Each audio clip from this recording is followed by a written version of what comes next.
I started writing to several authorities on these religious matters. And one of the guys that I wrote to was Sheikh Abdul Hakim Murad, and he's a professor from Cambridge University. But in a way, it was kind of strange, of course, because I was a politician back then still. I was writing an anti-Islam book with an anti-Islam purpose. And I'm asking this Muslim professor from another country, can you help me?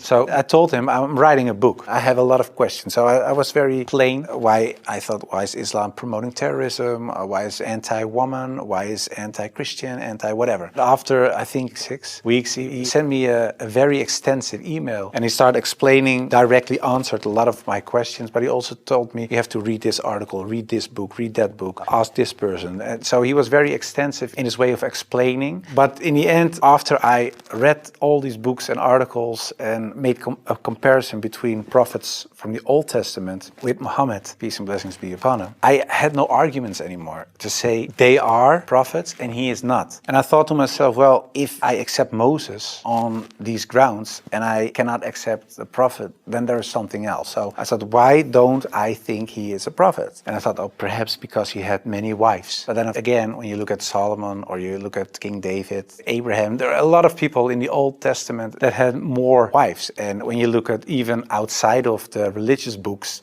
culturally in Europe, in Africa, Asia, everywhere, there were men with several wives for several reasons. So I thought to myself, well, that cannot be a reason either. So one by one, all these reasons fell. And then in the end, I thought, well, I have to say all of them are not prophets. But I didn't believe that because I thought, well, the things they did, they said, the miracles that happened, etc., they were confirmed in what they said and what they did. So they are. And then I said, well, then I have to accept that Prophet Muhammad perhaps is a prophet too. So I was doubting it. So first I thought, well, it's the most evil person I know because of the history. Then I said, well, perhaps it's not that evil, but he's not a prophet. And in the end, I started doubting, perhaps he is a prophet. Yeah, that took, of course, me reading a lot of books again. And the one thing that I think was very wise of Abdul Hakim Murad to say was, he said, well, the books you read about with the anti-Islam arguments are written by non-Muslims. He said, if you want to know more about Christianity, you don't read books from atheists. You start reading the books from the Christians. Why do they believe this? What are the arguments? So that you have to do the same with Islam. So start reading Islamic books from Islamic teachers, from Islamic scholars, etc. And then you can see, if you compare the books on the same topic of people who are Muslim and wrote those books and non-Muslim, you can see where they took the wrong turn, where they translated words in the wrong way, sometimes perhaps even not on purpose, but just because they didn't know, where things are added, where things left out of it. So, and in the end, you see there's this other religion almost created because of all these things. And that's what I did. And that's what I also did with the life of the Prophet, because I read a book from Martin Links, The Life of the Prophet, based on the earliest source of Muhammad. And it was written, of course, by a convert. And his way of reasoning, his way of telling, his way of writing appealed to me because it's culturally the same thing. How do I approach a certain topic, etc. And it was the first time that I saw him not so much as a warlord, because that's the picture I had in my mind, but I saw him as a father, and I saw him as a friend and a teacher, and so much more. And so, yeah, I saw the person and his character, and I said, well, I can say a lot, but I cannot say that this is not a good man. So his character persuaded me to read more and to want to know more.